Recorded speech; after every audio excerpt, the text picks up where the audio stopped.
Hello guys, সবাই কেমন আছেন? আশা করছি সবাই খুব ভালো আছেন। আজকে নতুন স্বাদের একটা রেসিপি নিয়ে আপনাদের সাথে হাজির হলাম। চিকেন বল তৈরি করব। তা খুবই কম খরচে আমরা বাসায় এভাবে চিকেন বল সবাই কিন্তু তৈরি করে খেতে পারি, বা বাচ্চাদের টিফিনে দিতে পারি, মেহমান আসলে আপ্যায়ন করতে পারি।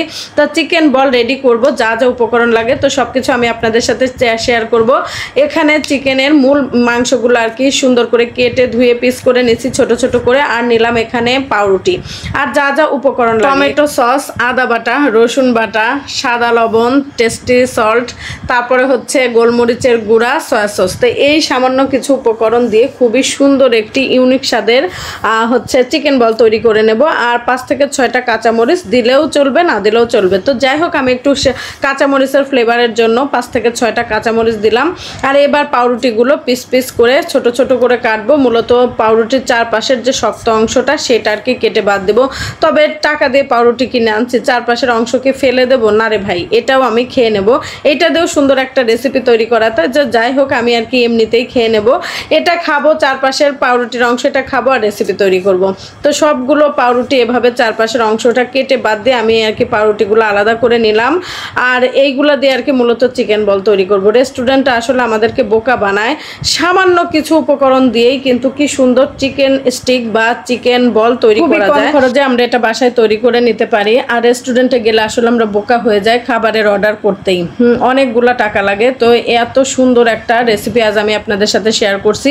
আর এই যে মাংসের পিসগুলো এখন একটা ব্লান্ডারে দিয়ে দিলাম। আর ফ্লেভার আসার জন্য 5 থেকে 6 পিস কাঁচামরিচ দিলেও চলে, না দিলেও চলে। এখন মাংসগুলো দিয়ে আর কি কিমা তৈরি করে নেব। তা মাংসটা দেখেন তৈরি করছি, শক্ত করে কিমা তৈরি। কিন্তু এই কিমা তৈরি করতে বিশাল একটা ঝামেলা হয়েছে, ভিডিওতে কিন্তু আমি আপনাদের সাথে সেইটাও শেয়ার করব। তো এই যে কিমার পরিমাণটা হয়েছে কিন্তু অনেক পরিমাণ। এবার কিমার মধ্যে যা যা লাগে সবগুলো দিব। একটা পাত্র নিলাম, পাত্রের মধ্যে পরিমাণ মতো পানি নিলাম। এবার পাউরুটিগুলা পানির মধ্যে চুবিয়ে ভালো করে পানিটা ঝরিয়ে এবার কিমার মধ্যে দিয়ে দেবো। একটু যেন পানি না থাকে, ভালো করে পানি ঝরিয়ে তারপরে হচ্ছে মাংসের কিমার মধ্যে দিয়ে দিতে হবে। তো এভাবে সবগুলো পাউরুটি আমি মাংসের কিমার মধ্যে দিয়ে দিচ্ছি। দেখেন রেস্টুরেন্ট আমাদের কিভাবে বোকা বানায়। সামান্য কিছু পাউরুটি আর একটু চিকেন হলেই সামান্য কিছু উপকরণ দিয়ে তৈরি হয়ে যায় চিকেন বল। তো যাই হোক, এবার সবগুলো পাউরুটি আমি দিয়ে দিচ্ছি। আর কিমাটা তৈরি করতে আমার হাজব্যান্ডের সাথে যে ঝামেলা হয়েছে সেটা কিন্তু অবশ্যই শেয়ার করব, ভিডিও সম্পূর্ণটাই দেখবেন, তাহলে কিন্তু ভিডিওটা দেখতে মজা পাবেন। প্রথমে আমি কিমাটা তৈরি করছিলাম শক্ত করে, খুবই ঠিক হয়েছিল, মানে খুবই ভালো হয়েছিল, কিন্তু আমার হাজব্যান্ডের সেটা পছন্দ হয় নাই। তারপরে দেখেন কিমার অবস্থা সে কি করে, একদম মানে নরম করে ফেলায়, যে কারণে ঝামেলা হয়ে গেল চিকেন বল তৈরি করতে। এখন চিকেন বলের যে কিমাটার মধ্যে সেটার মধ্যে দিয়ে দিচ্ছি সবগুলো উপকরণ, আদা বাটা, রসুন বাটা, টেস্টি সল্ট, সয়া সস, সব কিছু মিলেই আর কি টমেটো সস সব কিছু দিয়ে আর কি মাখিয়ে নিচ্ছি। দেখেন বেটারটা কিন্তু একদমই নরম হয়ে গেছে। তো আমার হাজব্যান্ড আর কি বেশি পণ্ডিতি করে সে আর কি একটু পানি দিয়ে আবার দ্বিতীয়বার হচ্ছে ব্লেন্ড করার কারণে কিমাটা আর কি বেশি নরম করে ফেলছে। ফার্স্টে আমারটাই ঠিক ছিল, সে আর কি বেটারটা তৈরি করতে আমার সাথে খুবই ঝামেলা প্লাস ঝগড়া শুরু করছে। তো যাই হোক, এখন বেশি নরম হয়ে যাওয়ার কারণে আমি বলছি যে নর্মাল ফ্রিজে 30 মিনিটের মতো রাখলে বেটারটা অনেকটা পরিমাণই শক্ত হয়ে যাবে। তো যাই হোক, বেটারটা তৈরি করে আমি আর কি নর্মাল ফ্রিজে 30 মিনিটের মতো রাখছি। তো তারপরে বেটারটা বের করছে, আগের থেকে অনেকটা পরিমাণ শক্ত হয়েছে। এখন তো তারপরে হাত দিয়ে ধরা যাচ্ছে।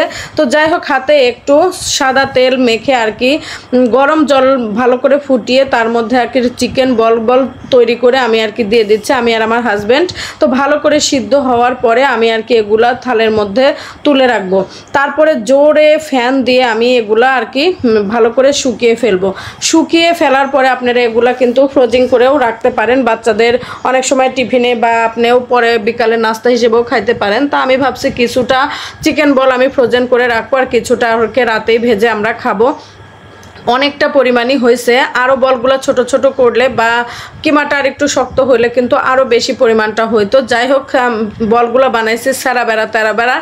প্রথম আর কি বল এরকম চিকেন বল বানালে এরকম আর কি হয়ে যায়। তারপরেও প্রথমবার যেহেতু বানাইছি সেহেতু অনেকটাই ভালো হয়েছে। এখন আর কি তেলটা গরম করে আমি আর কি চিকেন বলগুলো ছেড়ে দিচ্ছি। আমি আমার হাজব্যান্ড দুজন মিলেই আর কি তৈরি করে নিলাম চিকেন বল।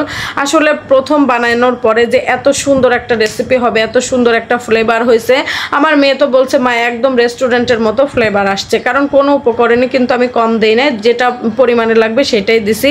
তো দেখেন আমার চিকেন বলগুলো কি সুন্দর এখন হয়ে গেছে। তবে আমি বলছি আর একটু হালকা ভাজতে হবে, কিন্তু আমার হাজব্যান্ড আর কি পণ্ডিতি করে ওরকমই সাদা সাদা করে ভাজছে। এখন আমি চাকু দিয়ে কেটে দেখাচ্ছি। দেখেন চিকেন বলের মধ্যে কি সুন্দর সফট আছে, আর খেতেও কিন্তু খুবই ভালো হয়েছে, খুবই সুসিদ্ধ হয়েছে। তো আমি আর কি টমেটো সস দিয়ে চিকেন বলগুলো খেয়ে নিচ্ছি। তো এই ছিল আমার খুবই ছোট্ট একটি ভিডিও। তো ভিডিওটি কেমন লাগলো অবশ্যই কমেন্ট করুন, আর মজার মজার নতুন নতুন রান্না পেতে পেজটি ফলো দিয়ে লাইক দিয়ে সাথে থাকবেন। আর যদি কেউ হৃদয়বান ব্যক্তি থেকে থাকেন প্লিজ রেসিপিটা একটু শেয়ার করে দেবেন। আর এই ছিল খুবই সুন্দর ছোট্ট একটি ভিডিও। তো ভিডিওটি পেতে অবশ্যই আপনারা পাশে থাকবেন। তো ততক্ষণ ভালো থাকেন, সুস্থ থাকেন, টাটা বাই বাই। পরবর্তী আরও নতুন নতুন রেসিপি নিয়ে আবার আপনাদের সাথে দেখা হবে।